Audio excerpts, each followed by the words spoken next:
From Dubai to Lagos, Nigeria, and across the globe, Supis TV is your #1 station focusing on business, economy, and development. With global digital reach, we connect Africa's pulse to the world stage.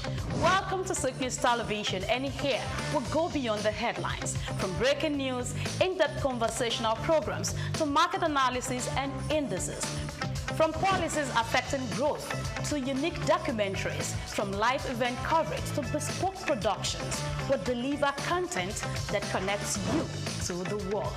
At Supis Television, we provide news surrounding business, economy, and development, infomercials and jingles that stand out, short and long-form documentaries crafted to international standards, independent production spaces with full technical support, special coverage for individual and corporate events, a special form of documentaries through our prestige package, Immortals, where we tell your story the way you'd love it, and business support services tailored for small enterprises.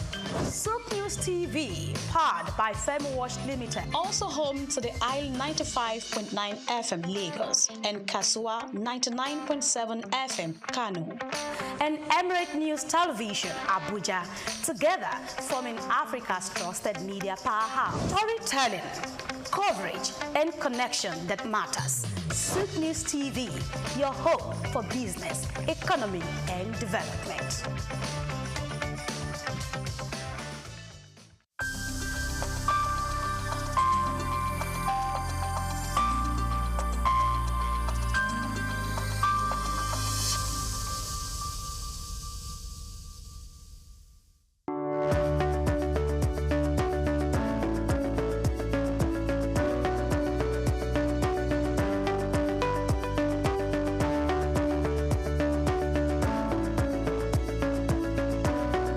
I hail from Lagos State, from Isaleko. My father hailed from the Olumegbo family. I attended my primary, secondary education in Ibadan at the time because my mother was there. But my religious practicing was always done during the holidays at Holy Cross Cathedral. I was working in the sacristy. We used to prepare for the Mass on Saturdays, and we sell the news magazine on Sundays in front of the church. And I remembered fondly that we used to tease a man called Sunday Boku Boku at that time, and used to run to chase us and throw stones at, how dare you call me Sunday Boku Boku. Those were fun times. Harvests, Corpus Christi. And I was born, raised, baptized, confirmed, married in the Catholic Church. But I got married to Engineer Larry Phillips, who is an Anglican. And I believe that in togetherness of family, it's best we all do things together.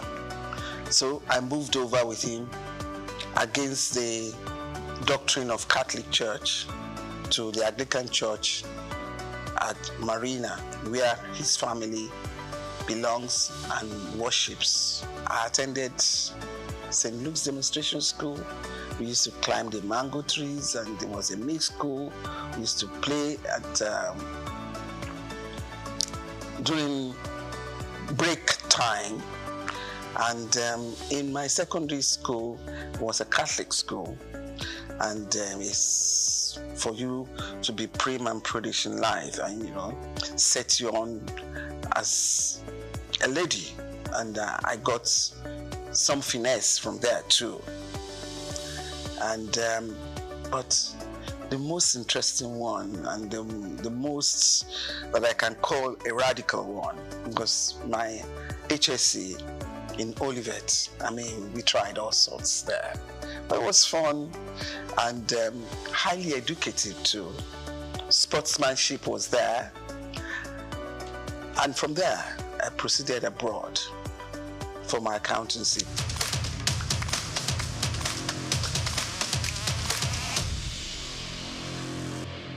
And I was lucky to finish in a record time, and I came back.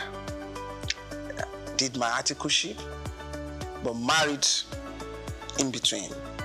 I met my husband abroad, and we came back home, got married in Nigeria. I worked as an accountant with USC, very proud of the drill professionally that I got from USC.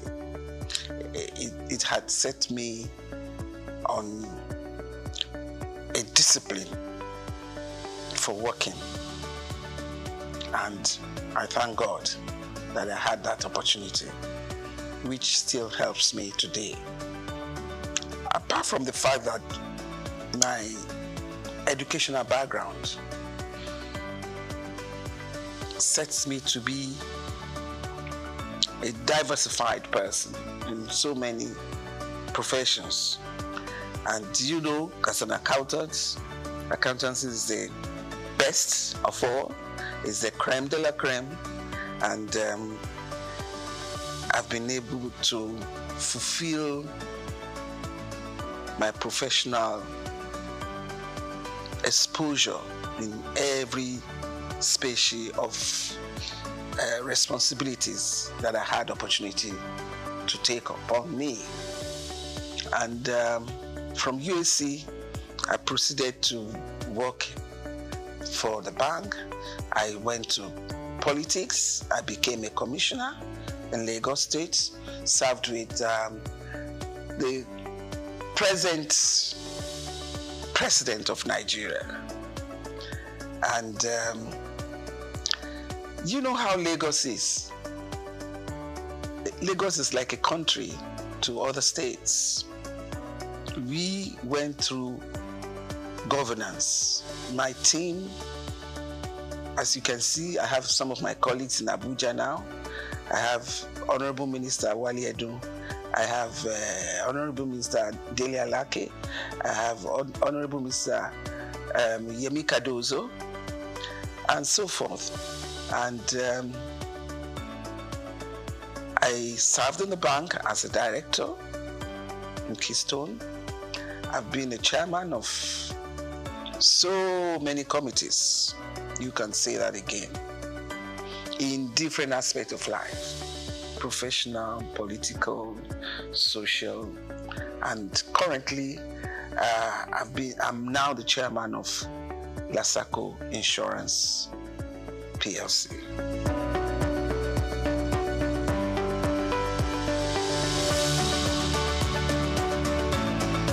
When I was growing up, it was so free and enjoyable. We can take off at 11, 12, escort your friends to Bangboshe here. We go and have the Mosa. We go to the stadium. I remember me in my teenage age, I used to go to Nikon Stadium here. We watch so many matches, and I used to be with those fans, you know, dancing and waving our fans, you know, and bazaars, Easter Mondays, Fela Sports, I mean, you name it. It was fun. But Lagos was good for all of us. It was cleaner. It was amazing. Security isn't much to fear, you know. You can just live the way you want. And money and values of life are completely different to what they are today. I was with my grandparents, and we had so many tenants, and we didn't realize they were tenants. We were all playing together, eating together, and we are still like one family today. But the story is not the same again. I wish one can turn around and change it, but we have all given our kids sheltered life for the fear of unknown. And I think the disadvantage is very grievous.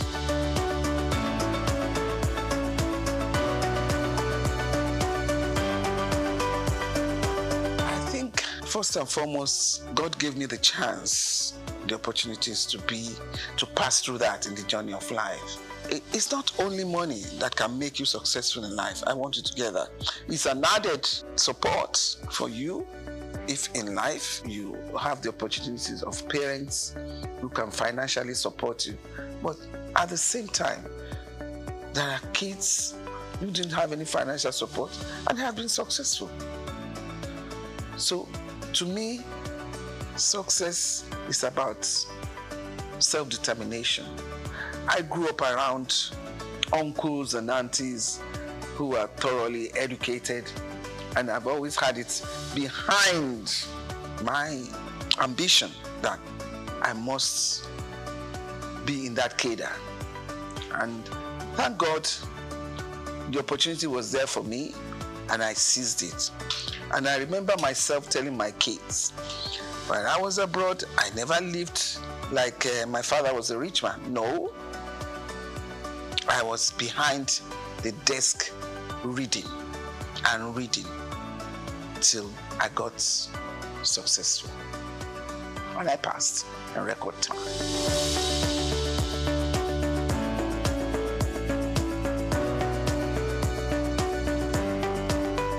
First and foremost, I think I'm a people's person. Secondly, my educational background. Thirdly, my pedigree. And you can't be a Lagos person and don't have a bit of intelligence about how you can maneuver yourself, even in the midst of challenges. And I can tell you that boardroom politics, especially when you're a woman, is tough. But when you manage those that you sit around with, eventually, when they see that you're there to work, it has no business and basis for any other thing. I've had issues on boards because I'm female, and I put my foot down. It is the work we are doing. There is no gender sensitivity in this issue. Even in my early days as an accountant, when I head the accounting department, it was even tough at that level because the young accounting class, some of them can be daring to say, how can you talk to me like that? How can you make it? And I'll say, please, what do you mean? We need to get this target work done. So it's the work that is talking. That's not to do whether I'm a man or a woman. So I will like the idea of gender reasonableness to be better played. At least for now, we are not having it at 3 1/3, no. But I guess we are in the region of 20%. And it should be better. You give a woman a chance, she will devote her life to it. But, I mean, when we have 1 or 2 issues from women who have been there, that should not create hurdle or boundary that you say a woman shouldn't cross. No. Nobody is perfect in life. And I want to let you know, it's tough for a woman. These men, when it is a woman having a corrective measure to be taken, they do not handle it the way they do for the men. They're in a rush to pack the woman out. You see from what has happened all over the world. So I will still make an appeal that women should be given better chances, better allowances. It's so quick to make a woman a scapegoat, the sacrificial lamb. Let's take it easy. And please, women, when they put you there, make us proud. I should remember the other women coming after me. If I make this trouble now, they turn around and say, this is why we don't give them the chance to get to the top. So you manage the situation, you know? And let us remember that Africa is still very chauvinistic. It's still a man's world here. We are only trying. So just give us, for now, our required 33.1% as per Beijing recommendation.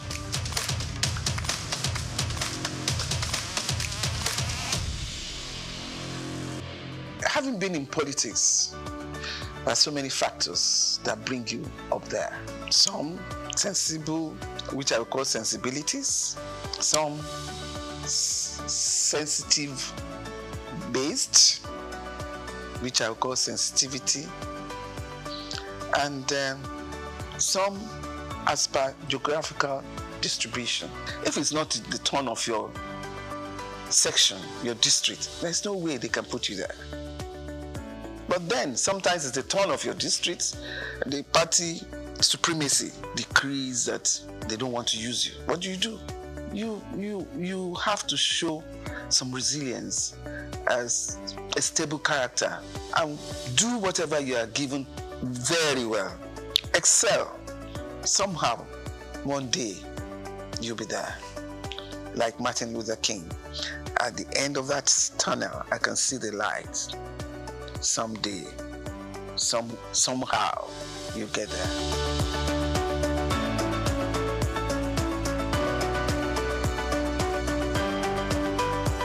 I was in tourism shortly, and it's not enough time to propagate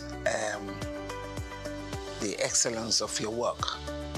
But in special duties, I give the ministry class. I was able to represent my Lagos State very well. NYC was under me. Proudly, I served. And we ensure that all students that need to go to orientation camp are well registered and got their NYC certificates. It's not about where they put you, it's about what you are able to do in that place. And you do it even to the enviable eye of somebody who believes has the best ministry with a lot of funding and allocation. I'm different in that respect.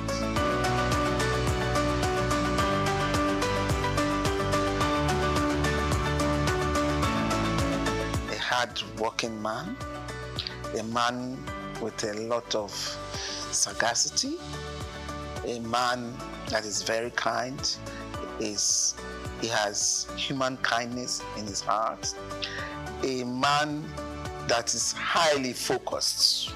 My office was very close to the Roundhouse, and I tell you, I wasn't surprised. And I kept telling everybody, I wasn't surprised he got a clinch that position, because I knew that even when in 99, from the day we stepped in, he's been working towards his election in 2003. So a man like that who is focused, his business is the end of the tunnel. All the distractions you are given, it's not, he doesn't consider it. So don't waste your emotions. You know, when you provoke yourself unnecessarily, and the person you are provoking yourself upon is not even responding on that line, you're wasting your time. But he's an astute politician. he knows what to do at every point. And don't try him, because he's a hard knock. And he's easy to forgive. That bit, I don't know how he does it, but it's easy to forgive and move on. He understands politics, maybe from a young age, I don't know, but he seems to have the knack of it at all times.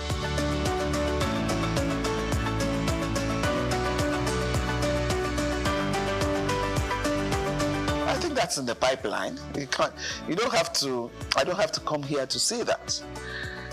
And even in the insurance company industry that I am now, I'm propagating that, look, you need to take it easy. Is it at these hard times you want to recapitalize the industry and make life harder? Yes, recapitalize, but not with large gap. The variance should not be too much, because you need to recapitalize so that companies will be solidly based to address financial issues and risk issues that we have in the country today.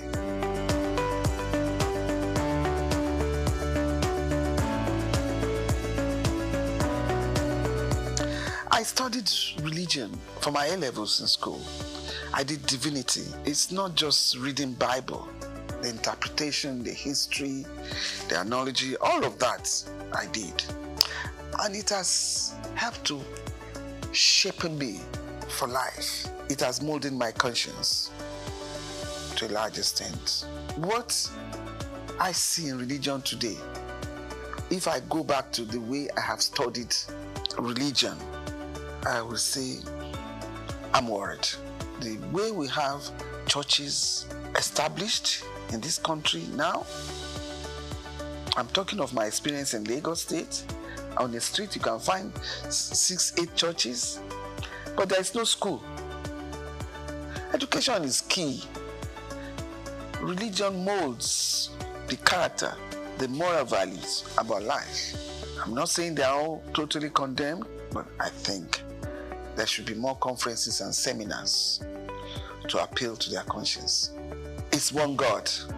And in Lagos, the families, both Christian and Muslims, and the third religion, which is the native religion, we all interact and live together. And usually you find out that all of them talking about this God. I am a Christian. I talk about my God. And I don't denounce anyone in any other religion that faithfully talk about their God. And I don't allow that to affect a lot of decisions that I have to make, and didn't affect a lot of decisions that I had made.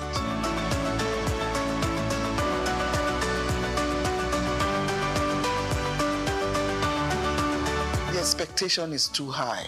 We are still a developing country. The awareness of covering up your risk is not too much there. In terms of life insurance, in terms of property, people are not still there. People don't cover themselves well enough. They take unnecessary risk. I'm glad Lagos State Governor is saying everybody must have a health insurance now. That, again, will expand the scope of the insurance business. In insurance, there are so many seminars, there are so many conferences that are being put up there now, where the ability to educate the masses, and even the high-ups one, to please insure yourself. And when I say yourself, your life, your property, your children, and see how far it goes. It is important. And in this era of insecurity, it is highly important. Just make sure you insure yourself. And with what the governor had proposed now, definitely Governor Sanwo-Olu did well. Health insurance is key. Health is wealth.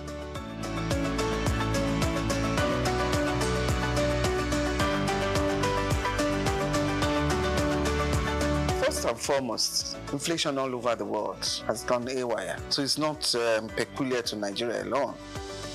Those who live in the Western world, they're crying hula baloo about the price of petrol, the price of even eggs. So it's not just Nigeria. Let us wake up and see that we're in a global world and everything is intertwined. The issue of the central bank now trying to manage inflation, these are not easy times all over the world. They're not easy times. And when I say we are a developing country, we are still trying very hard.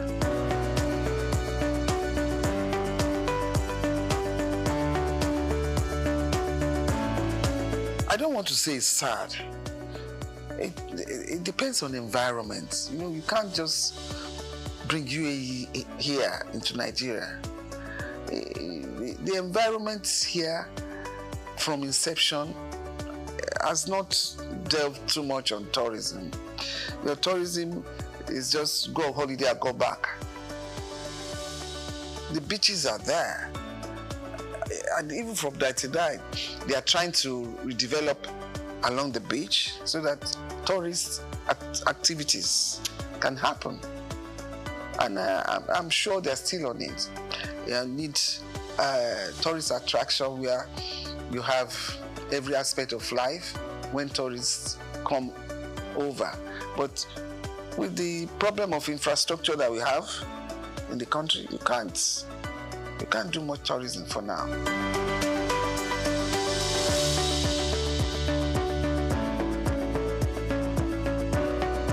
It wasn't easy, but as I said, once you try to be a bit methodological about it, then you get by. Because from the days I came back from England, starting a family, working in large corporations, they just ensure that the home front solidly settled. And it wasn't that easy, because you know that I'm talking of almost 40 years back. To be able to excel amidst men, you probably have to do 2 times, 3 times more than them. I'm lucky I have a husband who accepts me being what I am. Because if you have a partner that does not appreciate your ambition and your dream, he will not support you. But I have the support of my husband, and we are able to keep the home together. Make sure that his food is given. Make sure the kids are well looked after. And make sure the husband is well looked after at all times. And don't grudge.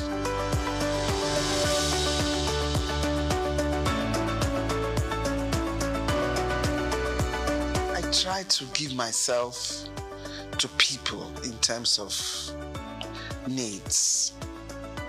I try to recognize people's needs, and at the moment of that need, I try to help. And it's a legacy I try to sound to my kids at all times. Recognize needs at that point and do it. Because at the point that you recognize it, if you don't offer the assistance, it may not be meaningful again. But if at the time that a need arises and you can do it, promptly do it. And I cannot manage people who are not sincere. I cannot. And that is the only thing that bothers me about life. And once I find out that they are not one way, I make my U-turn and I don't go back again. And that's one thing I have learned, I have seen, and I'm trying to learn from Mr. President Bola Tinubu. The way he can switch from being so hot and then swim as if nothing happened and carry on. That is tough for me. And I hope I'll be able to, within the space remaining, I'll be able to copy that. At the same time, I like hardworking. I recognize people who are hardworking, who are intelligent, and I recognize people who are hardworking and need to be helped in terms of training to be a better person. And I like fun.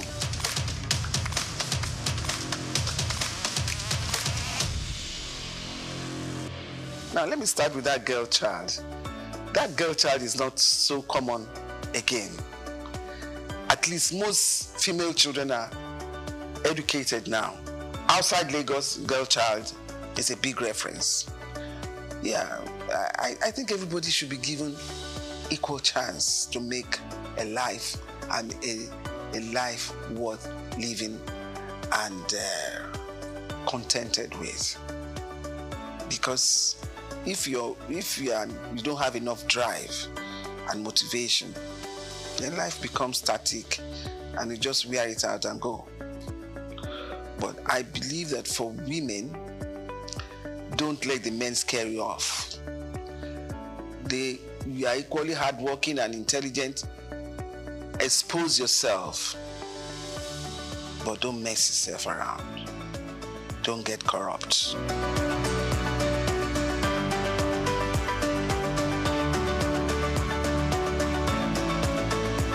Do unto others as you want others to do unto you. And there's one good prayer. Everybody that knows me, and I always say, my God is a just God. His judgment is always fair. So whoever hurts you, attacks you, leave them to God. He's a fair God. The judgment of God will come. Just move on and pray that in your lifetime, that judgment comes up. My favorite food, I like eba and ewedu. I'm an expert in cooking. I love cooking, and I tell you, I can challenge anybody to come and compete with me. On that level, I score a good card. But I love fresh fish, with ewedu and eba. I'm not too much of an amala fan, and my favorite color is green. Or it's green, but with that green, I love bright colors. Even jewelry, it has to be bright for me, but still worn in a conservative way. As loud as whatever I pick may be, I still give it a conservative umbrella. I love to dance. I'm a good dancer. I love to socialize. I'm a good mixer, but highly disciplined.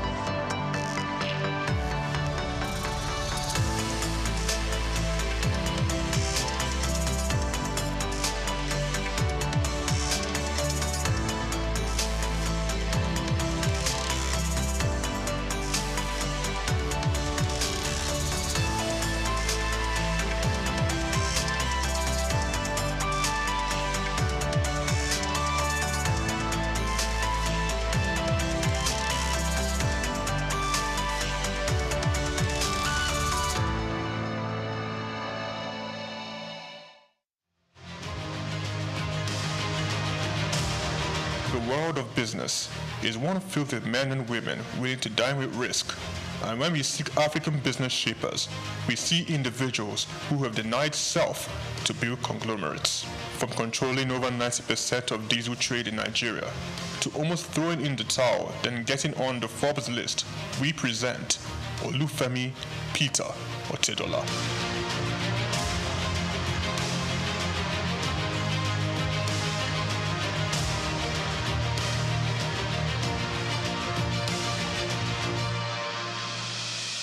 The Nigerian businessman and philanthropist was born in Ibadan, the capital of Oyo State, on the 4th of November, 1962, into the family of late Sir Michael Otedola, the governor of Lagos State from 1992 to 1993. The University of Lagos Staff School, Akuka, welcomed Olufemi for his primary education and secondary education at Olivet Baptist High School, Oyo.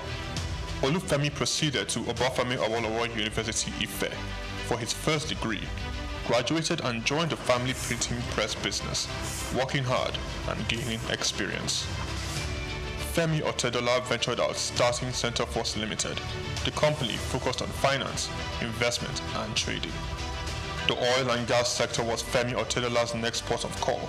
From quite a very humble beginning in the oil and gas sector, utilizing connections and networks of family and friends, he cultivated partnerships in diesel supply chain. Him being the last man to the final consumer.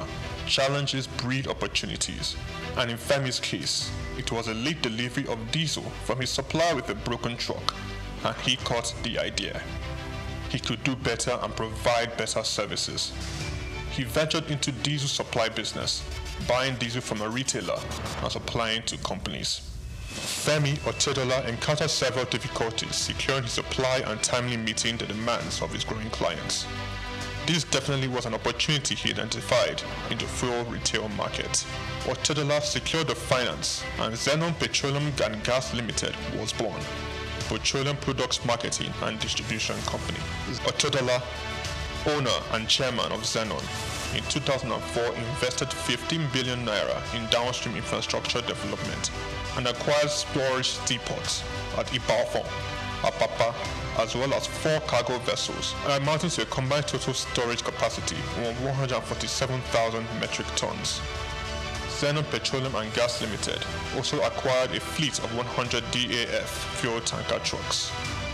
By 2005, Zenon controlled a major share of the Nigerian diesel market, supplying fuel to most of the major manufacturers in the country, including Dangote Group, Cadbury, Coca-Cola, Nigerian Breweries, MTN, Unilever, Nestle, and Guinness.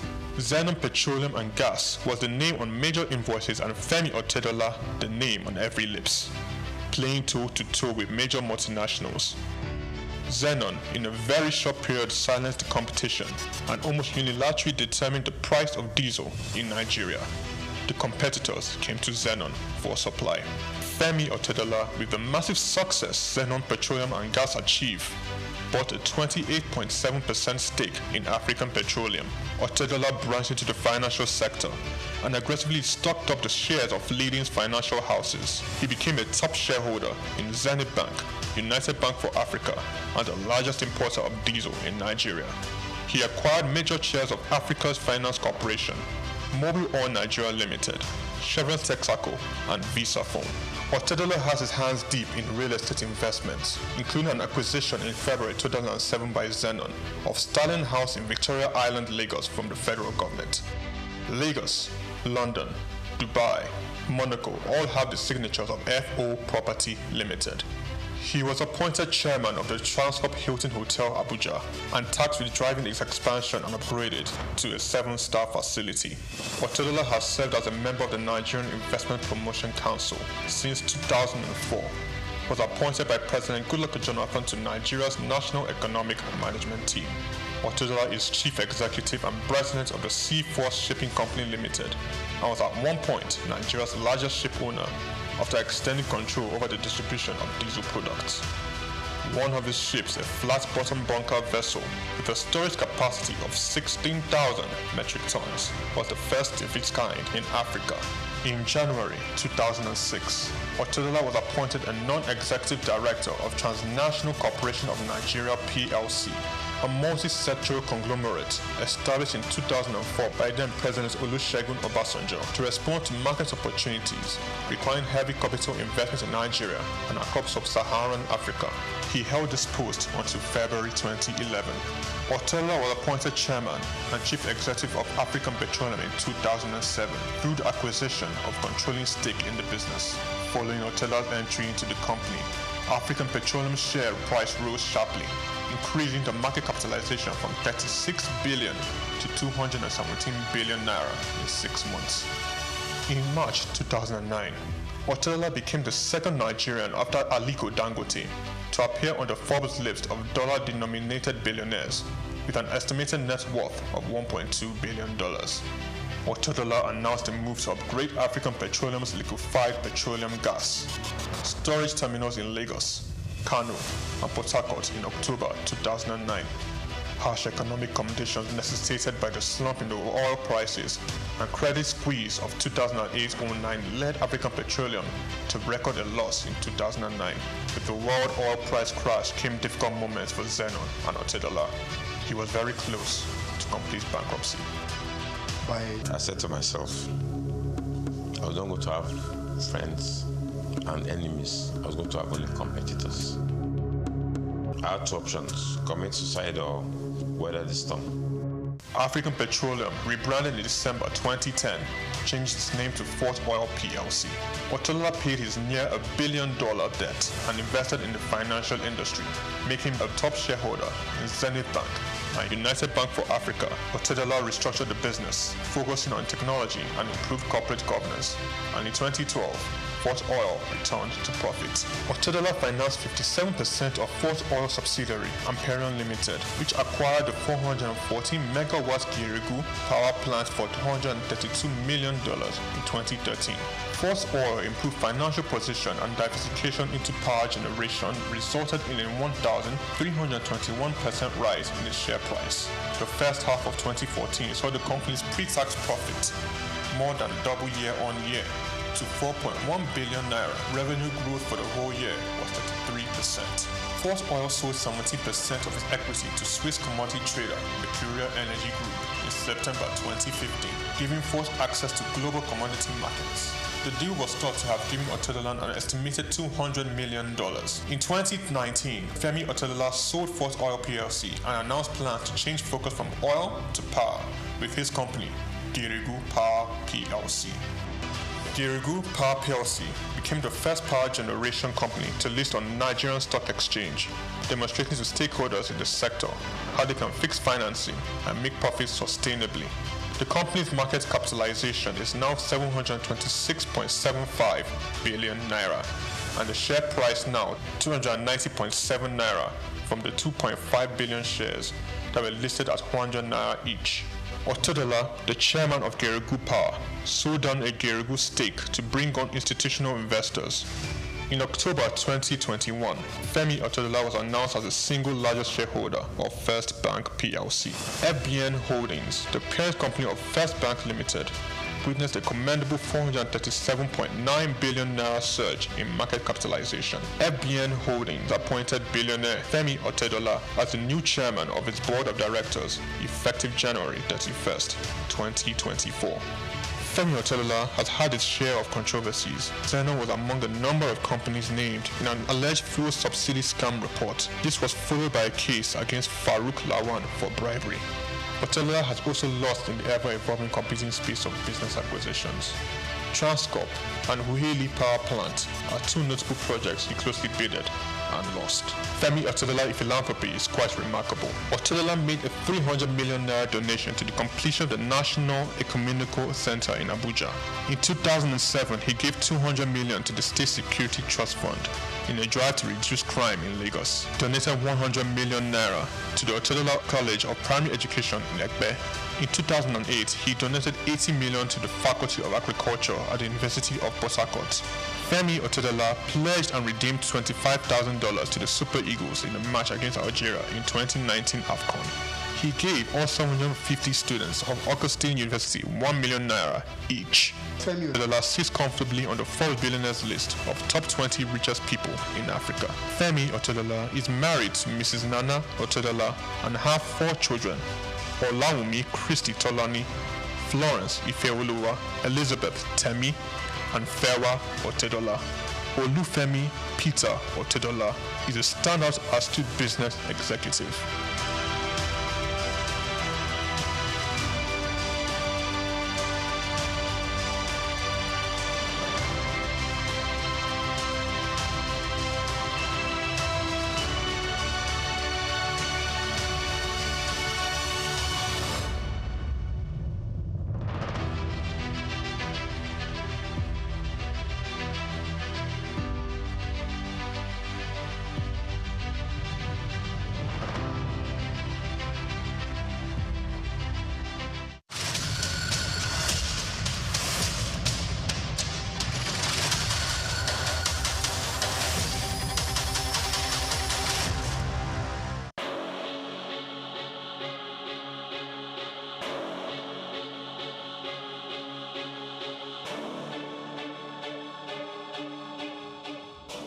Musk is a visionary entrepreneur leading innovative ventures in technology, space exploration, electric vehicles, and renewable energy.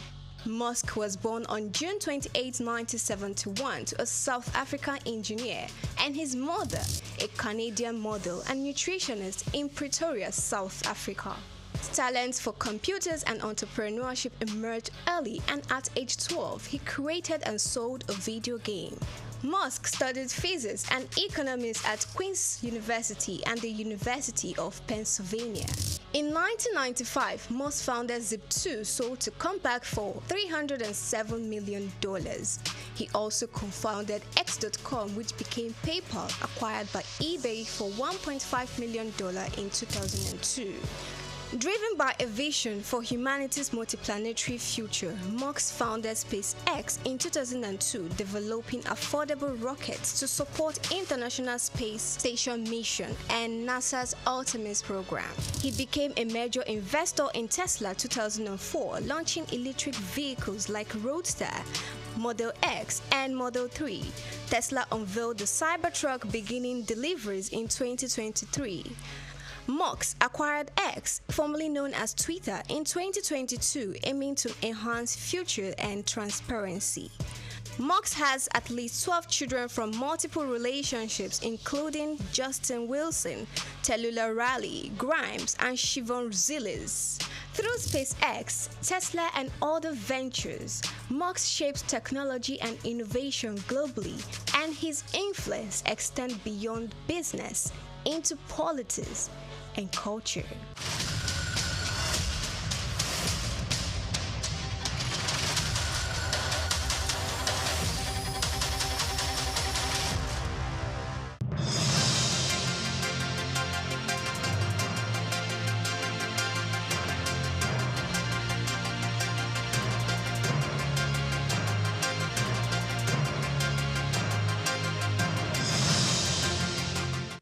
Hello and welcome to the Midday News. I am Olumide Shokoya. Now let's begin.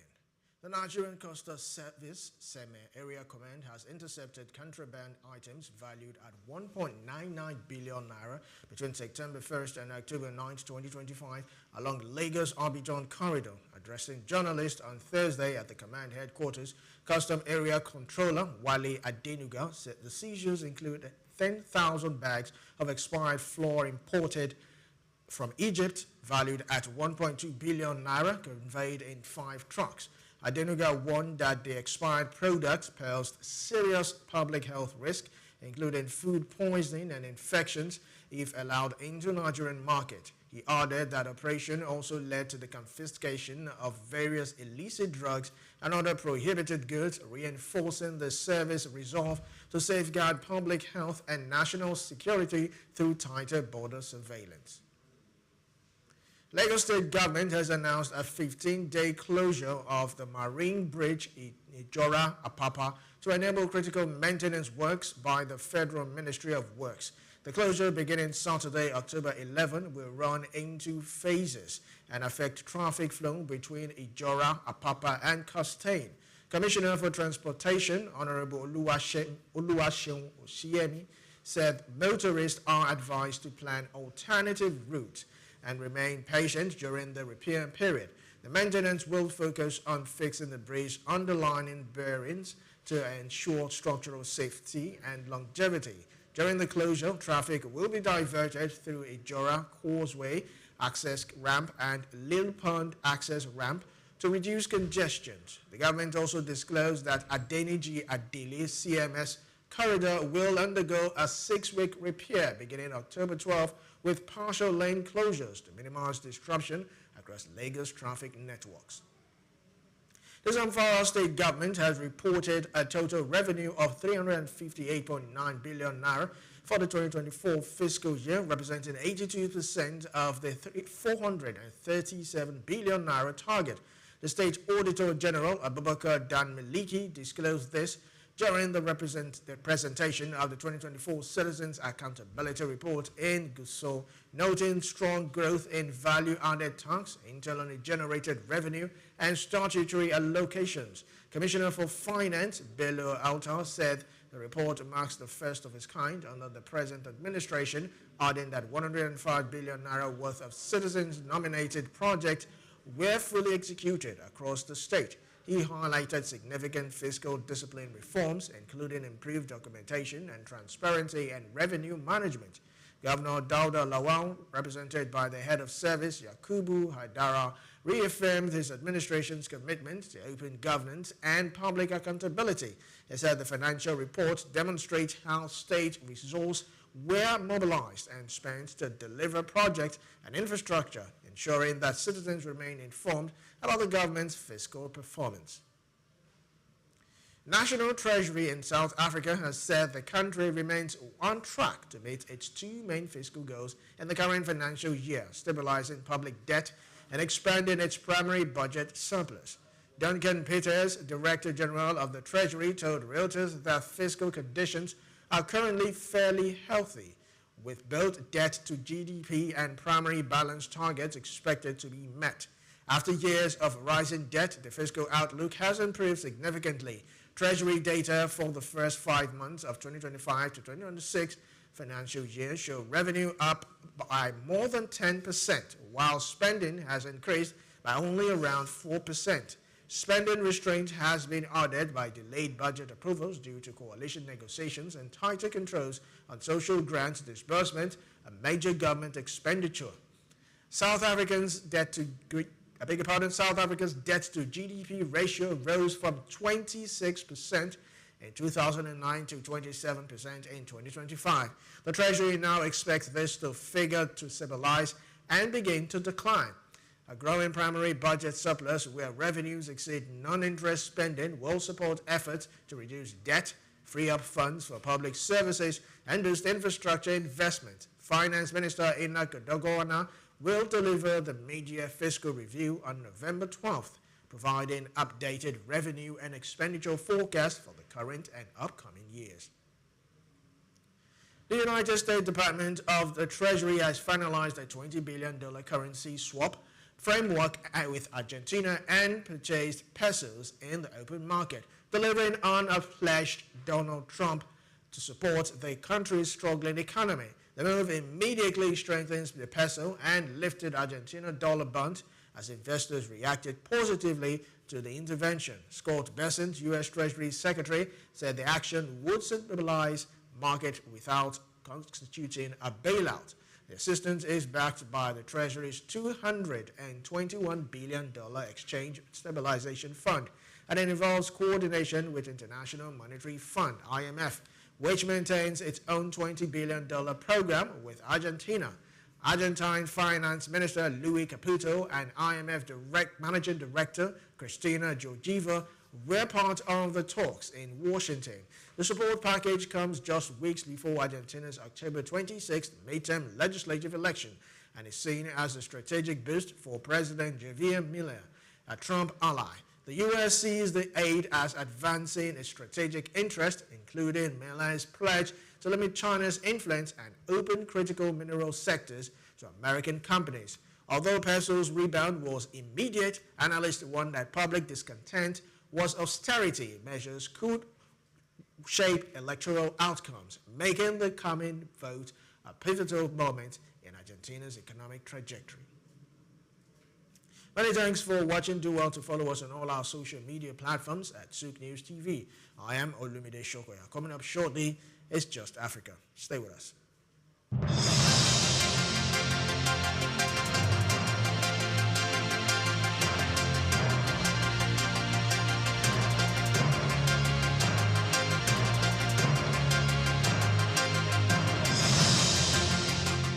Known as the father of African literature, Chinua Achebe was born on the 16th of November 1930 in Ogidi, now Anambra State, eastern Nigeria. He was born to Isaiah Okafor Achebe, a teacher and an evangelist, and Janet Anenichi Iluebunam, a vegetable farmer.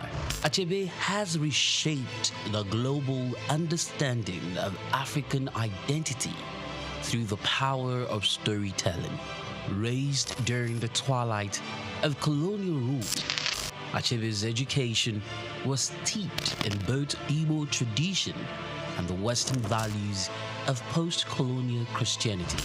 As a student at the University of Ibadan, he became fiercely critical of how Africa was portrayed in Western literature. Achebe believed that Western literature often painted Africa as a dark and primitive continent, but he sought to tell the African people's lens. In 1958, Achebe's groundbreaking novel Things Fall Apart shattered colonial narratives through the tragic story of Okonkwo, an Igbo warrior.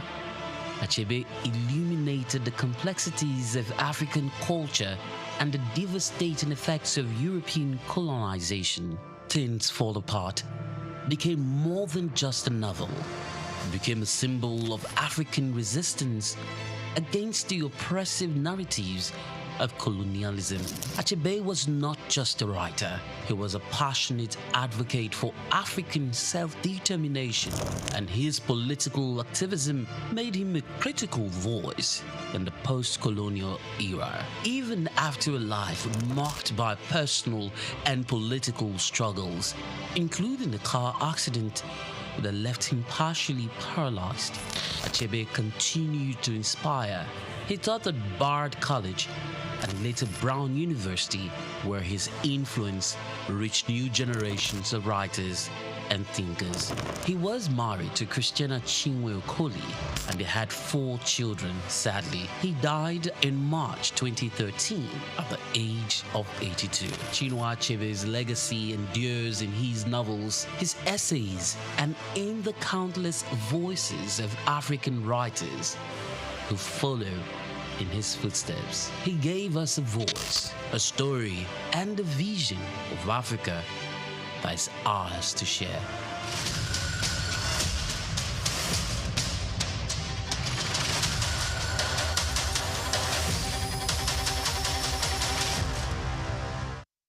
In an age of artificial intelligence and automation, it is easy to overlook the value of hands. Yet in Ghana, hands still build nations. From Adinkra cloth printers in Ntoso to traditional kente weavers in Bonwere, Ghana's indigenous skill economy continues to prove that African creativity is not just cultural, it is commercial. Looking beyond the surface of heritage to the engine room of informal training systems that have powered generations and could power Africa's industrial future, Ghana comes to mind. In Ghana, apprenticeship is not a fallback. It is the main highway for millions of young people who are learning practical trades like metalwork, leatherwork, carpentry, fabric dyeing, and advanced tailoring. According to the Ghana Statistical Service, more than 80% of artisans are trained informally, yet they contribute significantly to the GDP. This is not unique to Ghana. From the woodcarvers of Kenya to the bronze casters of Nigeria, Africa is a continent of craftspeople. But Ghana offers a model where traditional skill acquisition meets modern enterprise development. Institutions like the Council for Technical and Vocational Education and Training, COTVET, have begun integrating indigenous knowledge into formal systems, developing a dual-track model that combines age-old methods with certification, mentorship, and business incubation. As Africa looks for solutions to youth unemployment, the answer may not lie in importing Western education models, but in elevating what we already have. Imagine if every African country invested in formalizing informal skills, adding value chains, technology, and access to export markets. The challenge, as always, is perception. We must stop seeing artisanship as inferior. Ghana is showing that welding can build wealth and textile design can drive trade. The African hand is skilled. The African mind is gifted. What remains is for policy and investment to catch up with potential. In Ghana's apprentices, they don't just see workers, they see a future workforce Africa can proudly call its own. I'm Moyosore Adebi for Souk News TV.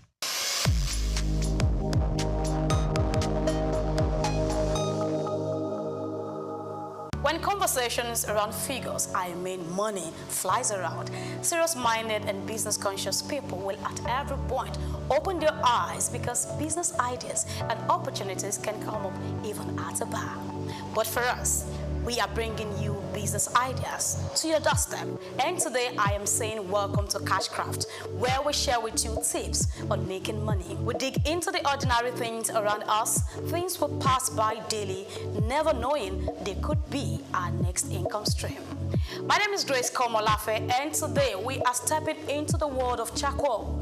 Not the one you fan under your suya or barbecue, but the one that's quietly building millionaires, fueling export earnings, and heated up markets from Lagos to places like Nairobi. In the smoky corners of rural villages, behind the crackles of burning logs, lies a black treasure, charcoal.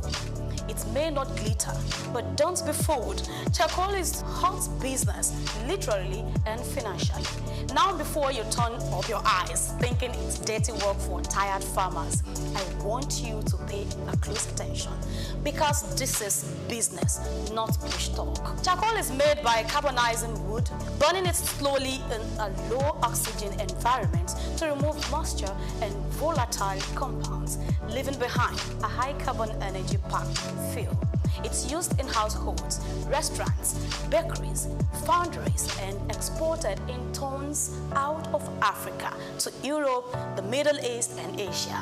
Straight to the numbers, according to data from the International Trade Center, Nigeria exports over 400,000 tons of charcoal annually. That's millions of dollars flowing into an industry that, up until now, barely makes the headlines. Charcoal ranks among Nigeria's top 10 non-oil export commodities, and guess what? The market is growing, especially with the rise in demand for natural and organic heating fuel abroad. But how can you, yes you, tap into this business? So here are tips from top to bottom. Step 1, know your entry point. The charcoal business is wild. You can be a producer, cutting and burning the wood, a distributor, buying from villages and selling to cities, or a transporter, a retailer, or even go big as an exporter. If you want to go into production, you will need access to hardwood species like acacia, mahogany, or share. This burn longer and cleaner. And please, don't just cut trees anyhow. Get your wood legally and where possible. Support replanting. Illegal logging is the fastest way to lose your business before it. All right, let's go to step 2. Carbonize like a pro. Charcoal is made in kilns. While many still use traditional earth kilns, modern alternatives like the Casaman's kilns or Adaman retort kilns produce better yields, reduce smoke, and are friendlier to the environment. A small investment in an improved kilns can double your output and your profit. Now, step 3, bag it right. Local sales, use 25 kg or 50 kg sacks. For export, your charcoal must be dry. dust-free, and neatly packaged. Now, exporters deal in 20-foot or 40-foot containers, each holding up to 25 tons. So let's go to step 4. Know your market. If you're selling locally, look for suya sellers, grill restaurants, and food vendors. In urban centers like Lagos, Abuja, or Port Harcourt, and in Nigeria, charcoal sells fast, especially during festive seasons. Now, exporters, on the other hand, deal with buyers in Germany, UK, Belgium, Israel, UAE, and more. You will need a registered business and export license from NEPC and reliable logistics partners. That's very important, isn't it? So let's move to 5. Learn network. Grow. You need to network and you need to grow. The charcoal business is not enter and blow. No way. You need to learn the ropes. Join export forums, visit charcoal hubs in places like Oyo, Nasarawa, Kogi, and even Ogun State. Build relationships with local producers and study what foreign buyers want. And yes, think beyond just lump charcoal. There's briquette charcoal, eco-friendly, compressed charcoal made from agricultural waste, and that's the future. It's cleaner, greener, and already catching fire somewhere far off Africa. If you get small capital and you no load, this business they pay you. You fit load one truck and make better money. But customers and forest wahala, if it spoil your market, oh, so yes, there are risks. The government can clamp down on deforestation. Poor quality charcoal can ruin your reputation, especially with international buyers. Export delays, customs seizure, they are all real. But with knowledge, structure, and strategy, you can turn charcoal into gold. So here is your takeaways. Charcoal is not just for the poor man's stove. It's for the smart man's pocket. It's a hustle, a venture, a serious export commodity. And whether you start small or go global, it is very much a cash craft. Remember, this isn't professional investment advice. It's a spark, a mental wake-up call that opportunity is often found where people don't bother to look. Until next time, I am Grace Komolafe, and today, what did I do? I have actually helped you to turn smoke into substance on Cashcraft.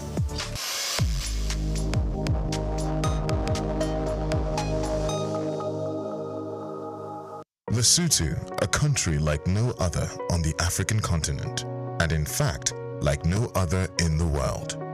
Nestled entirely within the borders of South Africa, Lesotho holds a unique geographical distinction. It is the only independent nation on Earth located entirely above 1,000 meters in elevation. Its lowest point, at 1,400 meters above sea level, is higher than the highest points in countries like Netherlands, Denmark, or even the United Kingdom. This extraordinary altitude earns Lesotho its nickname, the Kingdom in the Sky. Lesotho is one of just 3 countries in the world that are completely surrounded by one other country, the others being San Marino and Vatican City in Italy. But unlike them, Lesotho is not a microstate. It boasts a proud population, a strong cultural identity, and a landscape marked by rugged mountains, deep valleys, and fast-flowing rivers. What also makes Lesotho stand out in Africa is its climate. While much of the continent is known for its warmth, Lesotho regularly experiences snowfall, especially in its highland regions. In fact, it is home to Afriski, Africa's only ski resort south of the equator, drawing tourists who seek winter sports in an unlikely location. But Lesotho's uniqueness goes beyond geography and weather. The Basotho people are known for their iconic wool blankets, worn with pride across the country. These are not just for warmth, they are deeply symbolic, representing milestones, rites of passage, royalty, and social status. No traditional ceremony is complete without the presence of these beautifully patterned and color-coded blankets. The traditional Basotho hat, or mokrotlo, is another national symbol. so important that it appears on the country's license plates and currency. Lesotho also harnesses the power of its water. Its Lesotho Highlands Water Project exports fresh mountain water to South Africa while generating electricity for domestic use. Water, often called white gold, is one of the country's most valuable resources. In many ways, Lesotho defies expectations. It is a country of heights, both literal and cultural. In a continent known for deserts and plains, Lesotho offers snow and slopes. In a region often shaped by lowland agriculture, Lesotho rises up proud, elevated, and unshaken. Lesotho is not just unique to Africa, it is unique to the world. This is the uniqueness of Africa, and today we spotlight Lesotho, the kingdom in the sky. I'm Moyosore Adebi for Souk News TV. Africa is a rich continent, and when it comes to African countries with hidden riches, Burundi is generally overlooked. This little East African nation, located between Rwanda, Tanzania, and the Democratic Republic of Congo, has a strong, distinct identity. Drums in Burundi do more than just generate sounds, they also convey stories. The royal drummers of Burundi, Abatimbo, are more than just performers. They are historians, keepers of traditions, and spiritual messengers. These gigantic drums, built from hollowed-out tree trunks and coated in animal hide, are regarded with respect. In reality, for centuries, they were only utilized for sacred rites, royal events, and national holidays. Here's what makes this unique. Burundi drumming is unofficially protected by UNESCO as part of the world's intangible cultural heritage. That is, the sound of the Burundian drum is not just a national icon, but also a global treasure. And they are not your typical beat makers. The ritual is ordered and ceremonial. Drummers perform while dancing, holding the drums on their heads and producing rhythm with their bodies rather than with their hands. It's poetry in motion, tradition in tempo. However, Burundi's rhythms are not limited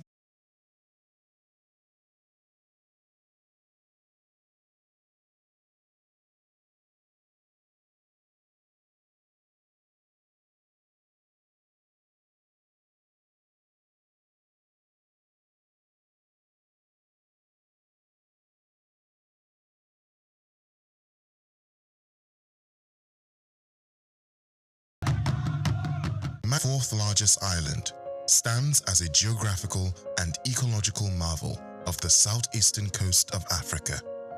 Isolated from the African mainland for over 80 million years, this island nation has evolved into a biological treasure trove found nowhere else on Earth. Over 90% of its wildlife is endemic, meaning it exists only in Madagascar, including the world-famous lemurs, baobab trees that look sculpted by myth, and an astonishing array of reptiles, insects, and plants. This extraordinary biodiversity has made Madagascar not only a focus of global scientific research, but also a symbol of nature's ability to evolve independently and richly. Beyond its natural wonders, Madagascar is home to a deeply diverse and culturally layered society. The Malagasy people trace their ancestry to both Southeast Asia and East Africa, making their culture a rare and fascinating fusion of traditions. This dual heritage is reflected in their language, rituals, architecture, and belief systems. The Malagasy language, derived from the Austronesian language family, is one of the few of its kind spoken on the African continent. This cultural hybridity also extends to cuisine, dance, and storytelling, blending African strength with Asian intricacy in daily life. Madagascar's history is equally distinctive. It developed powerful pre-colonial kingdoms, including the Merina Kingdom, which unified much of the island with many African countries. Madagascar experienced a relatively centralized monarchy before colonial rule. Since gaining independence from France in 1960, the country has navigated political instability, economic hardship, and natural disasters. Yet, it continues to strive toward democratic governance and sustainable development. Strategically located in the Indian Ocean, Madagascar is positioned as a crucial maritime node for trade, conservation, and regional diplomacy. Its economy, while heavily reliant on agriculture, fishing, and mining, is beginning to explore tourism as a sustainable development path. The island's unique biodiversity, combined with its warm hospitality and rich cultural heritage, makes it a compelling destination for ecotourists, adventurers, and scholars alike. In the face of deforestation, climate change, and poverty, Madagascar's story is one of resilience and irreplaceable natural wealth.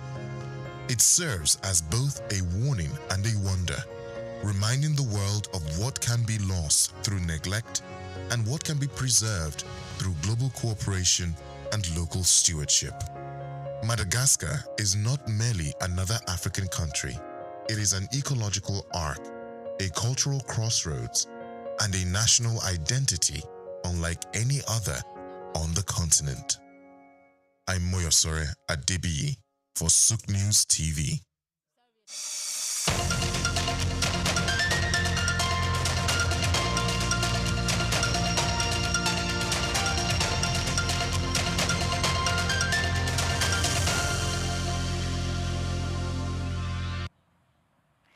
Hello and welcome to the Friday's edition of Just Africa on Souk News Television.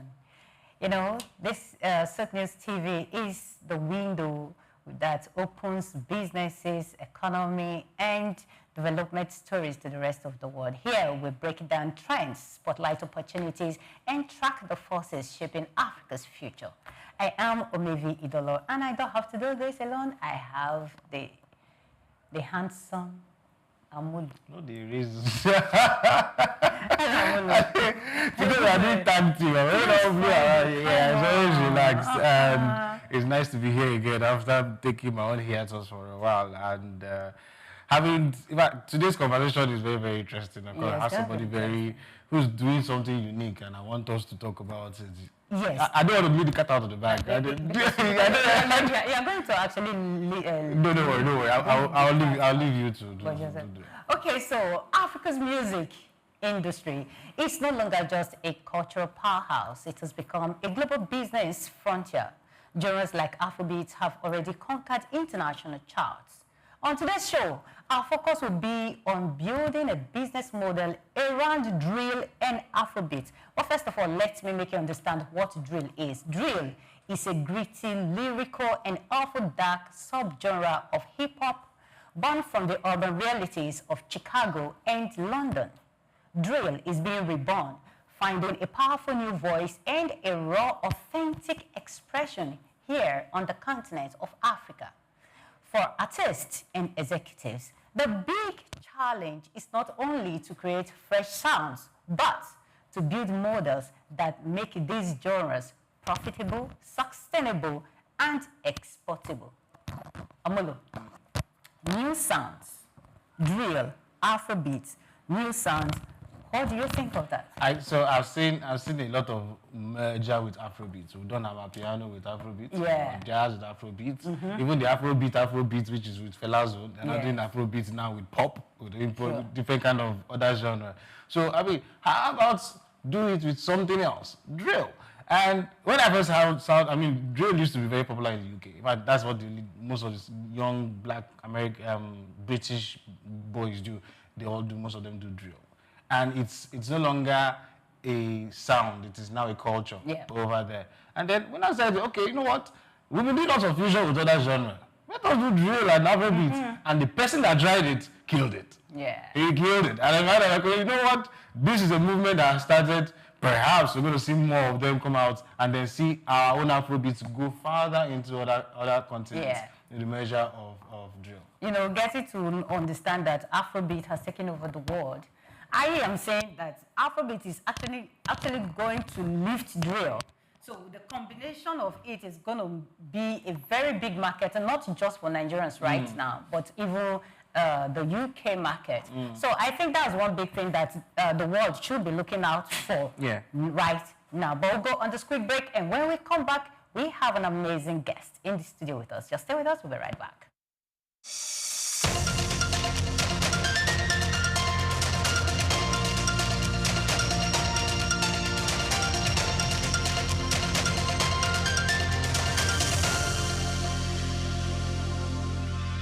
Afrobeats is a classic overnight success story, except it didn't happen overnight.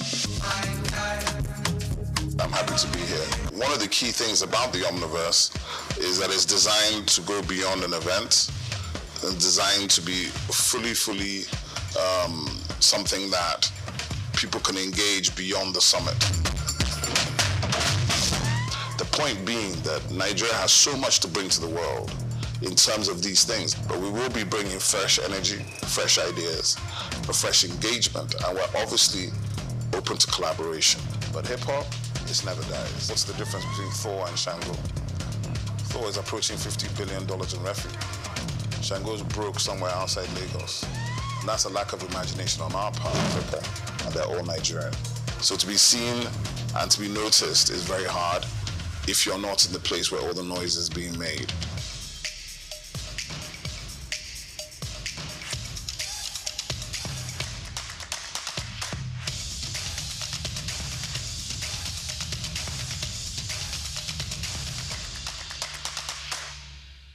At the Africa Development Studies Center, ADSC, we are committed to driving sustainable growth and development across Africa through innovative training and research. Our mission, empowering leaders, policymakers, and professionals with the tools they need to create lasting change. With customized training, dynamic research programs, and study exchanges on leadership, management, and other critical development topics, ADSC offers a platform for exchanging cutting-edge ideas and global best practices. We provide comprehensive services in research and consultancy, capacity building and training, education programs, publishing and knowledge sharing. Our esteemed faculty, composed of seasoned experts and researchers, ensures a learning experience that is insightful and practical. We specialize in policy development, implementation strategies, and monitoring and evaluation. At ADSC, learning is engaging and enjoyable. Our unique methodology includes talks, interactive exercises, games, video screenings, and lively seminar discussions, all in a comfortable and friendly environment. For more information, email us at info@adstudiescenter.com or call +234 912 039 2362. Visit our website www.adstudiescenter.com to explore our programs and upcoming events. Africa Development Studies Center, rethinking development for Africa.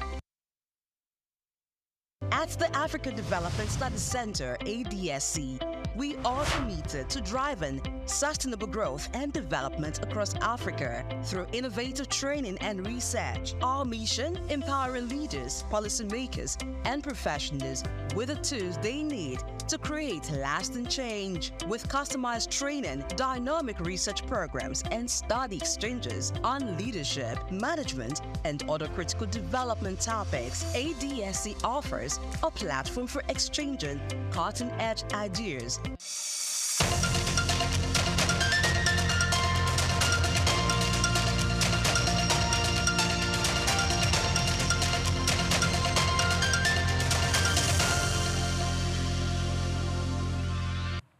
Yeah, welcome back to Just Africa. So today we'll be talking about building a business model around drill and Afrobeats. And our guest today is Lucas Emodi. He is also known as King Lou. He is a music executive and A&R, which stands for Artist and Repertoire, and he is a performing artist as well. After years of experience as an A&R and music executive with Universal Music Group Nigeria, he is now fusing drill with Afrobeats under his own brand. His debut project, Militant Mindset, featuring Odumodu Black, Vector, Dremos, Case, and other people, explored the fusion of global drill with Afro rhythms. His latest single, Question, featuring Dandizi and Lennis, is a heartfelt tribute to fathers, blending melody, storytelling, and resilience while previewing Militant Mindset too. But beyond artistry, King Lou's vision is about building sustainable models for African genres to thrive globally. Hello, and welcome to Just Africa. Thank you. King Lou, do you want us to call you King Lou, or you want us to call you Lucas? King Lou. That's beautiful. Thank so you. welcome to the show. Thank you very much. I was much. getting to the studio. Lagos, you know, the traffic and all that, but I'm excited to be here. That's what's important. Okay, so that's beautiful. It's nice to have you on the show. Thank you. So let's go straight to the question first. We've heard, like Amolo rightly said at the beginning of the show, we've seen Afrobeats and hip-hop, we've seen Afrobeats and this, Afrobeats and that. But right now, we are hearing Afrobeats and drill. What made you to go into the path of Afrobeats and drill? To me, I feel like the Afrobeat scene is overly saturated with same recycled sound. True. Basically. People are just recycling sound, same music, same pattern, same, bounce and all that. So we decided that, okay, I'm the type of person that I don't like following the crowd. I like doing things my own way. I decided, okay, I love, because my background is hip-hop. I started as a rapper and a producer back in Jos. I was born and raised in Jos. So I woke up one day, I was like, this hip-hop thing, I need to take it a bit further, because they say that hip-hop is dead in the Nigerian scene. But I feel like hip-hop is lying in plain sight. And hip-hop is in everything, virtually everything that we do in the music industry. Their lifestyle, the dress pattern, the way they dress, everything is embedded. Hip-hop is embedded in everything that they do. But they still say hip-hop is dead. But so what I decided to do is, drill music is something I love so much. But now how do we bring in drill into our own market and get it accepted, in this market? It's by infusing what they are used to, which is infusing Afrobeat, infusing, and not just Afrobeat, infusing even R&B, soul, dancehall. You're going to hear that on the upcoming, project I'm working on. So that's just the idea behind it. Infuse drill and Afrobeat and other sounds. So drill is the stamp of choice. Okay. Then every other sound can sit on drill. Are there business opportunities in Afrobeat and drill? Definitely, because there's no business without consumers. Consumers make every business thrive. So our goal now is to make sure that the sound, we evolve the sound to a level where consumers accept it. Yeah. Because it's a music business about acceptance. If there's no acceptance, there's no success. Sure. So we're trying to create something that they would accept. And once they accept it, it thrives, and then we have a business. Yeah. I was particularly surprised because I attended one of your raves, and when I saw the number of people that came down in my head, I'm like, people like this, a lot of people already appreciate the drill on its own. Then now that you're merging it with Afrobeat, I saw the turnout, I saw the reaction, the enthusiasm from the crowd, and in my head, I'm like, is this sustainable? Because I know, first of all, everybody likes it, but let it not look like it's a fad. I just want to say it. But do you think it's sustainable for a long period of time? So I've seen on the charts, some UK artists trending on the charts. Sometimes Sean releases music, he's on Nigerian chart. You see J. Cole, he's on Nigerian chart. Yeah. Who is streaming it? In Nigeria. That was the pointer for me. I was like, no, this thing, we actually have the community, we have the market here. It's just that we are just neglecting hip-hop. We are focusing on Afrobeat because everybody feels Afrobeat is... Yes, understand Afrobeat is driving the entire Africa to the world conversation right now. But you don't neglect other genres under Afrobeat. We still have terms doing our own sound. Yes. Different artists are exploring different sounds and they are thriving at it. So I feel like drill has its market, but people are so scared to tap into that market. Yeah. I want to be the leader or the pioneer. Pioneer. Very done it. So that's why I went into that space. It's around that space. And it's something that we're going to build over time. Yes, it's over time. But wait, I don't. The first album 2 years ago, the Militant Mindset. I know anybody here militant, they're just thinking of what. Are you going to go attack blue pipeline? But Militant Mindset, what came about that concept? So the word militant on its own is part of my story, and this is why this is how it came about. You know, in the typical African home, you know, they wouldn't let their kid be something else if it's not being a doctor, an accountant, you know, something very professional. You get. But me, I wanted to be a musician. My daddy wanted me to be an accountant, you know. So I had to rebel, fight at home, not in a very bad way, but I had to rebel to prove that this is what I really want to do with my life. And my daddy finally accepted, you know, that he looked at me like, this guy actually knows what he wants to do with his life. He started supporting me, supporting the music, mindset. You know. So the mindset that enables you push against all odds is called militant mindset.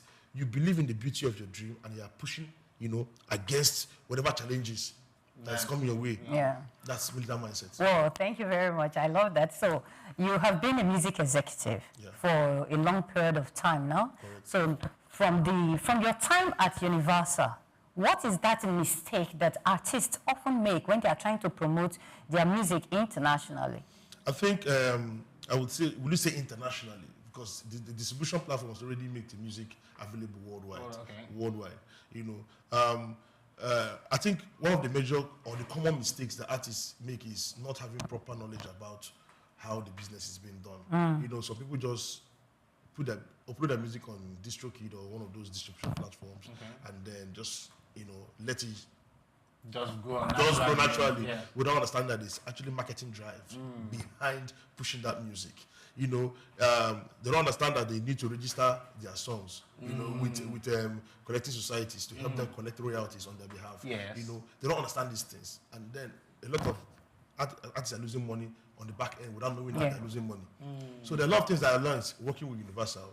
I understood the structure of a music label, understood how to push music, how, like, everything, it was clear. When I got the job at Universal, it was clear to me that this is what I really wanted to do with my life, you know, understanding the music business from a global perspective. And it opened my eyes. That's why I'm even very, very open to doing fusion drill and Afrobeat, because I can see the future. The goal is not just this market. The goal is to export our sound too, using drill as the stamp of choice. You know, the goal is to export the African sound, you know, outside the shores of Nigeria. How do we do that? Infuse the sound, our core African sound, into drill. Drill is what they are used to in that market. You can push it there, you know. Okay, so for this drill and Afrobeat to really blow up, for it to become something that everyone wants to reckon with, who needs to be involved? Who needs to be involved? Yes. Like I said, the consumers must accept. Do your marketing right, you know. As soon as the consumers accept the music, because at the end of the day, the bottom line is acceptance. No matter what you do, it's acceptance. Is there anything that they need to do that will make the consumers to actually accept the music? Apart from streaming on regular platforms like the Apple Music and the likes, because that is basically what many people are doing right now. So apart from that, what can they do for this, for the consumers, the populace to come to accept drill and Afrobeat? What I would say here is, from my own experience, and what I am currently doing, is marketing the music the right way. If you market the music, you cannot force the music on them. But you have to market it, put it in their faces, and stay consistent at it. You know, consistency is going to bring them. But it's not something, like what I'm doing, it's not something I'm just dashing in and dashing out of. It's something I want to be consistent. I'm going to do it over time. You know, that's why I'm building communities around it. I have my raves, the drill, militant camp drill raves. I have my recording camps. I have a bunch of things I'm building. Even now, we've launched our merch line, our fashion line called Millie Wears for the drill community. So you have to be intentional about what we're building. So we're very intentional about what we're building, you know, and people are coming close, you know. And then what this does is we're encouraging even more artists to now make drill music, because they are now seeing that there's light there. It's not just getting stuck in the Afrobeat space. We're also letting them know that there's other genres they can equally tap into. You know, by the time more artists, you know, start releasing the kind of experimental sounds that I'm making, it's going to blow up. It's just more people we need to keep releasing music. So I know the militant mindset. I like that there's a record label attached to it. Have you got like artists under your label? Yes, I have artists under the. Just mention some of them. So I have my own record label called Captive Music. Captive Music. Okay. So Captive Music is funding the whole militant camp movement. Okay. Everything militant camp movement. So militant camp movement is not a record label; it's a community. Okay. And under that community, we have different creatives, and the creatives are what we inject into them is believing in the beauty of their dream and pursuing it aggressively. So we have producers. We have music video directors, we have graphic designers, we have a lot of creatives. It's a large community with a lot of people that believe. So now they believe in our ideology, they believe in what we're pushing, and then they are joining. And there are more people equally joining the community. I think there was one time I was reading more than maybe saying they spend about $200,000 to push one artist. And you always get young people who tell you, oh, I want to go into music. I want to go without doing those back end. Do you get to also school young artists like that on how to, push their craft and their creativity? So I saw that that one's a Maven budget. Okay. Every label has a budget. Okay. Every indie artist has a budget. You work based on your own capacity. You cannot say because Maven is spending $200,000. They have proper investment.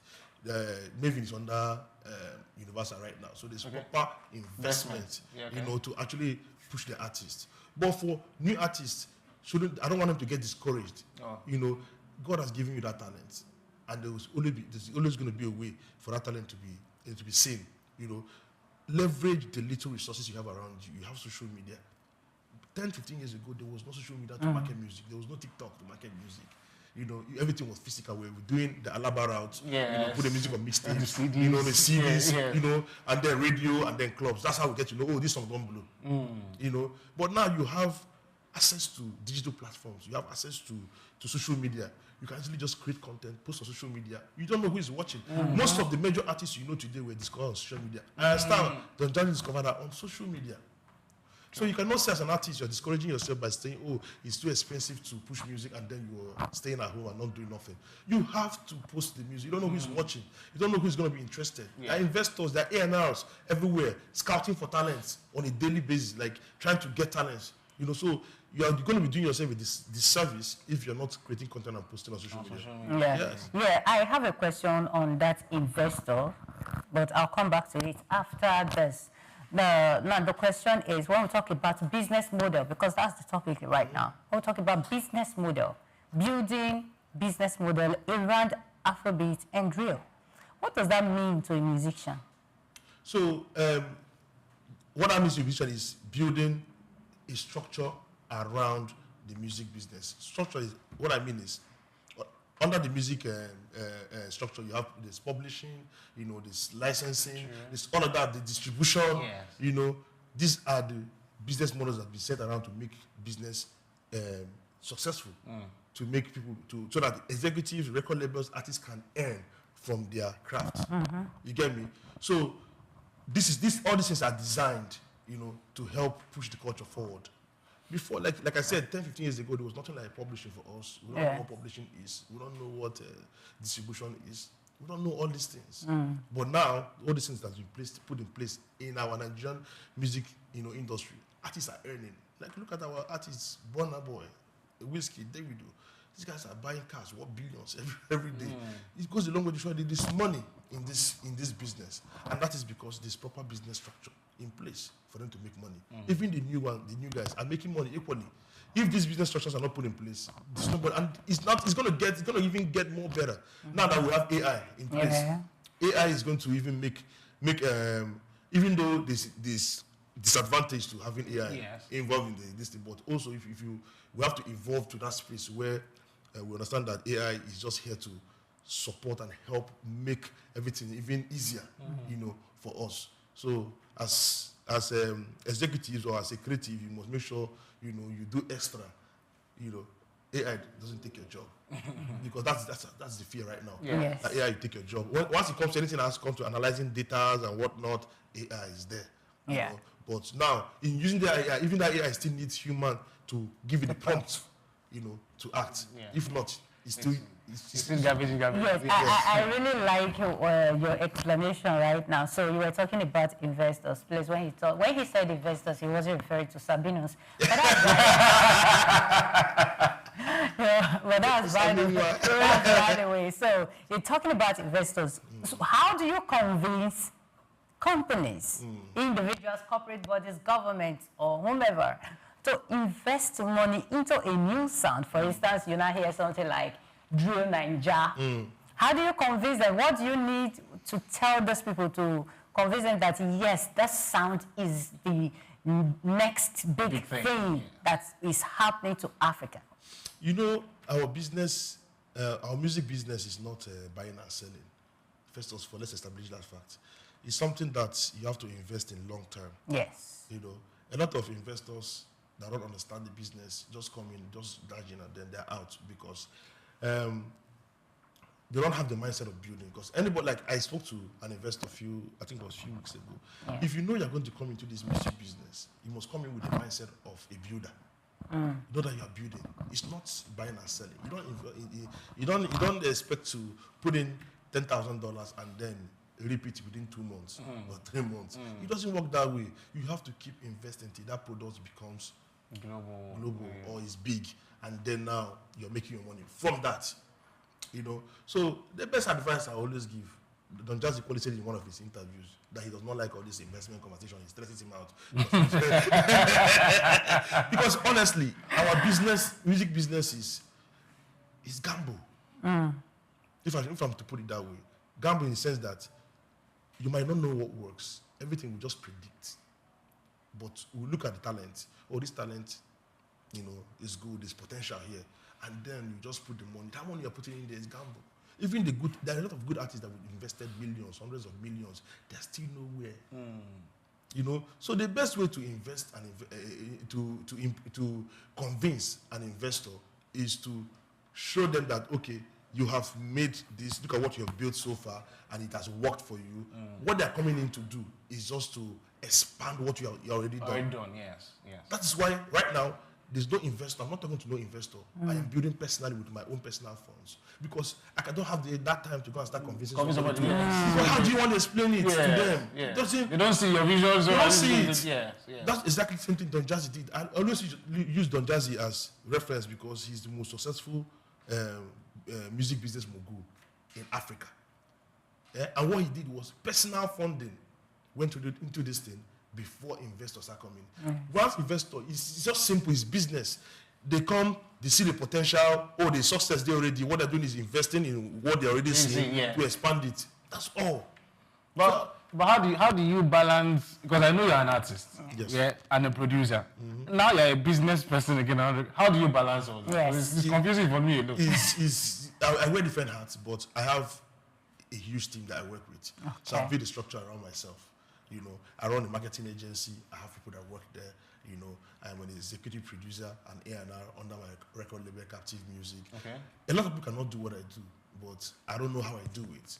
But what I know I do is to put people in place, delegate, you know, duties, let people just help. You can't move it alone.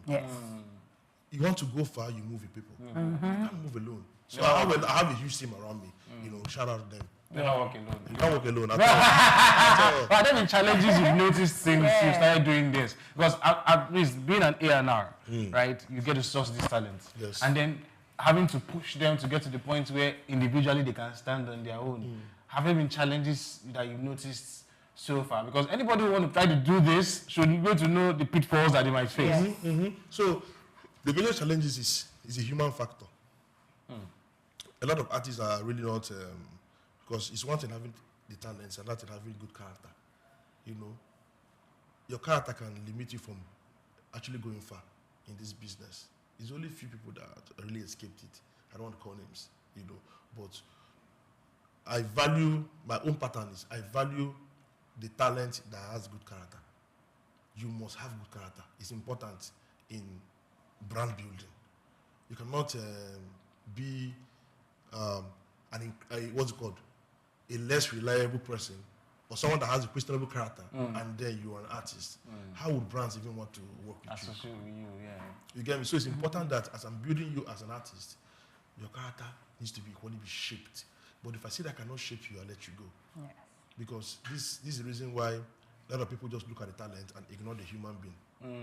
To invest the money into the talent, and then the human being starts misbehaving later. And then the human being steps out of the business that somebody has invested millions. You know, so it's important if you must trust the talent, you must equally trust the character. All right. Talent and character, they're very key. We'll go on this quick break, and when we come back, we still have King Lou in the studio with us, and the conversation will continue. Don't go anywhere.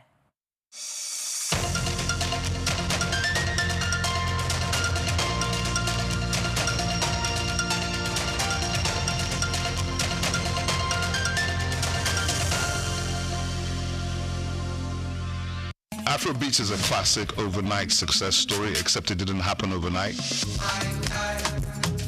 I'm happy to be here. One of the key things about the Omniverse is that it's designed to go beyond an event and designed to be fully something that people can engage beyond the summit.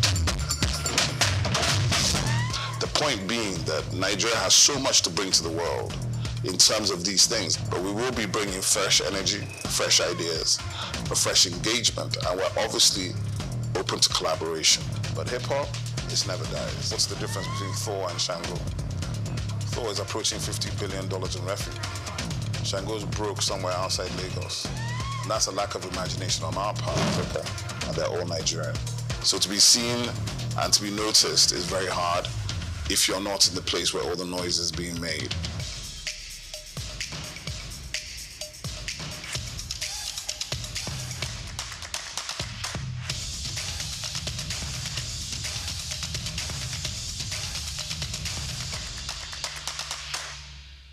At the Africa Development Studies Center, ADSC, we are committed to driving sustainable growth and development across Africa through innovative training and research. Our mission, empowering leaders, policymakers, and professionals with the tools they need to create lasting change. With customized training, dynamic research programs, and study exchanges on leadership, management, and other critical development topics, ADSC offers a platform for exchanging cutting-edge ideas and global best practices. We provide comprehensive services in research and consultancy, capacity building and training, education programs, publishing and knowledge sharing. Our esteemed faculty, composed of seasoned experts and researchers, ensures a learning experience that is insightful and practical. We specialize in policy development, implementation strategies, and monitoring and evaluation. At ADSC, learning is engaging and enjoyable.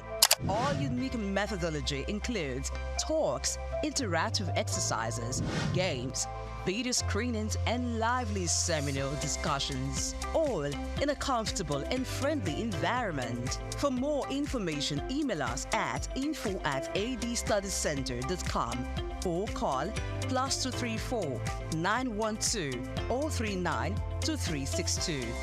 Visit our website, www.adstudiescenter.com, to explore our programs and upcoming events. Africa Development Studies Center, rethinking development for Africa.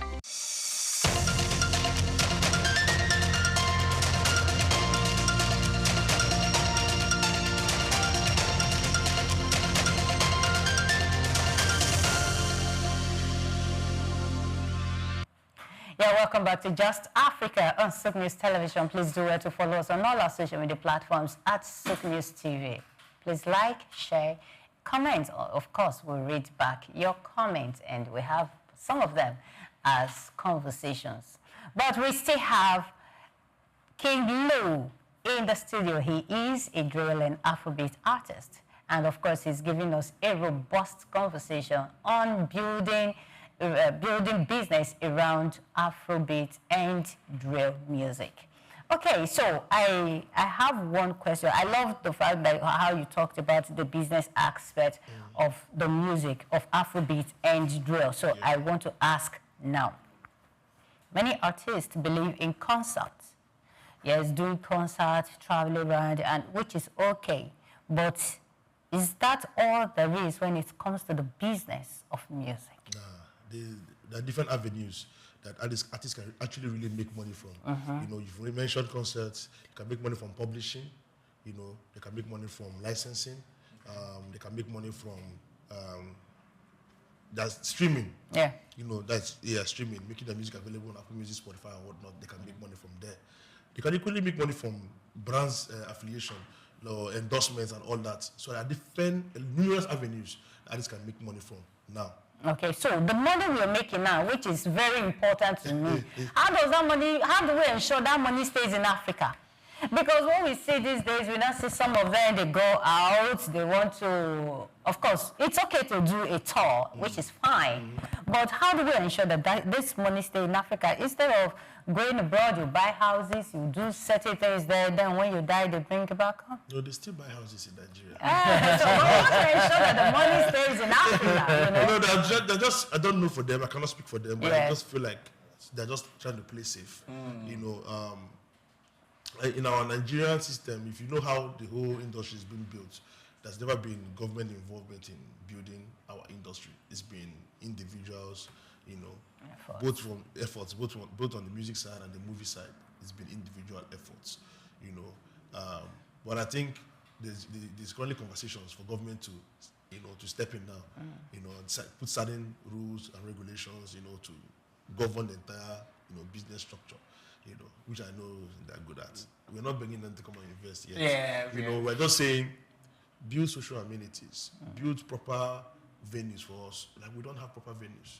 You know, if it's only what the government are going to do for us, build proper venues for us across the country. You know, then sort out this issue of insecurity. Because the fear, that's one of the fear of artists traveling to do these tours. It's insecurity. Even though there's one of our artists I just did recently, Lona. He did like a nationwide tour, performed in different, you know, cities in Nigeria. He risked his life. He said himself it was risky for him to make those moves. But I feel like the government can step in, you know, sort out the insecurity issues, and then build venues for us across all cities. The government can build 30,000, 40,000 capacity venues, you know, for artists to perform. And the revenue still goes back to the government regardless. You know, it's still an avenue of making money. You know? So just to stay on that one, because I know the National Theatre, which is now the Wole Soyinka Theatre, just opened. And one of the questions somebody asked was, rather than we are always going to, you know, all these other places to do, how about we explore using the National Theatre to, you know, do most of our concerts and everything?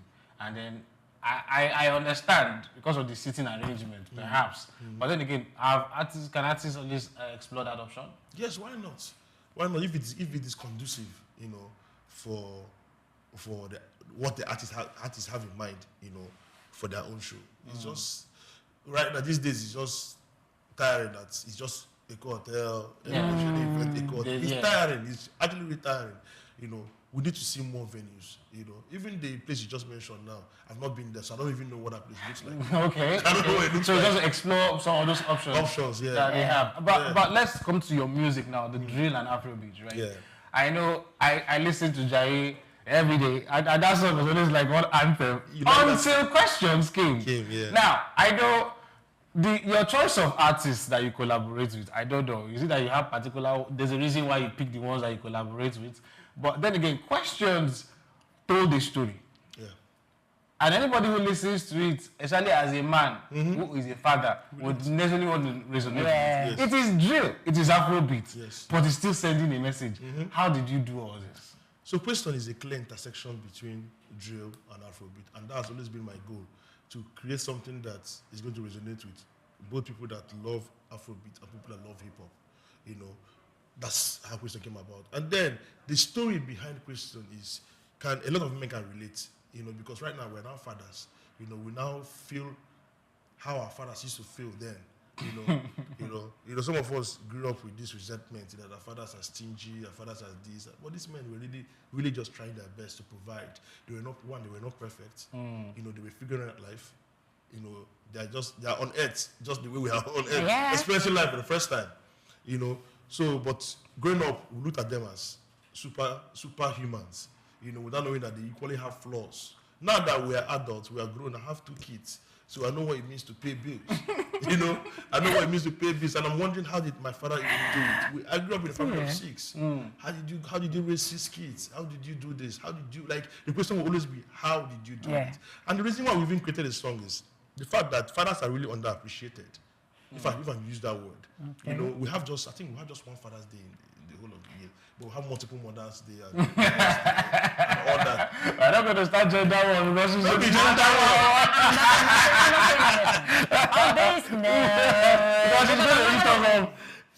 Two men to a lady. It's not that. You see, I will step into it, but I do like the fact that there's this merger with some of the hip hop greats, because I know it did with Vector, it did with Odumodu, and what's it, Dandizi. Yes. And how do you pick these guys? Is it like there's a particular talent they have that you seek? Yeah. Or it's the song that determines the artist? So as an A&R, that is one special thing about our job. You know, we are visionaries. We try to project, look into the future. You know, what we do is we bring producers together to create the sound, and then we envision the artists that can potentially sit or fit that sound. You know, we bring them together. If I put Odumodu on a record, and I'll think of who next will I pair with Odumodu that's going to make the record sound really nice. That is my job as an A&R. So you get, so picking those guys, and again, it's important that I have relationship with the artists. If I do not have relationship with you, I can't put you on my music. Yeah, I don't do forced collaborations. Okay. The collaborations need to be seamless, because music is spiritual. Yeah. You know, if I don't connect you on a certain level, I can't make music with you. Yeah. I must like you. I must appreciate your sound first, before I now figure out a way to bring your sound into my sound or what I'm doing. But is it true? Because I know one of the challenges many people have is having to collaborate with A-list artists. Is it true that you get to pay them to feature, or sometimes they just see the song and like, you know what, I want to jump on it? So it happens both ways. If you are the one approaching them, and that you want a collaboration with them, you have to pay the fee. It's called a collaboration fee. You pay the fee to jump on the record with them, and equally pay for their video appearance. Okay. Then the other way around is, they might hear you as an artist, maybe stumble on your song somewhere on social media, and they like it personally. They will reach out and say, I want to jump on this record and support you. Olamide has been doing it for a lot of artists. Davido has been doing it for a lot of artists. They just hear this song, they like it, they just jump on it and support the talents. So it happens both ways. Okay, finally, I want to ask, what is your biggest goal